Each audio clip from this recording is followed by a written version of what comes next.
wano ku kameeza genda wali kaduka wansi ogule amagi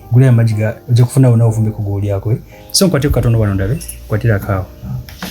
owida mpira wano naye okimanyi muganda wanyu nkwagala nnyo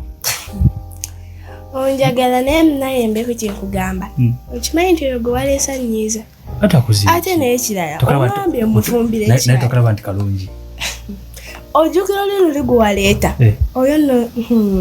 ayo nibwe nsinga okwagala ebyaddala omwana mwagala nnyo nakyo genda okunkolera kyenkugamba ekyokonyamba naye baba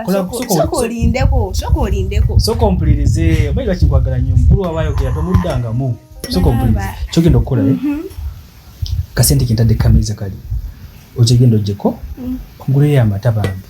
anti baba okula amata ani kyakugamba amata amagi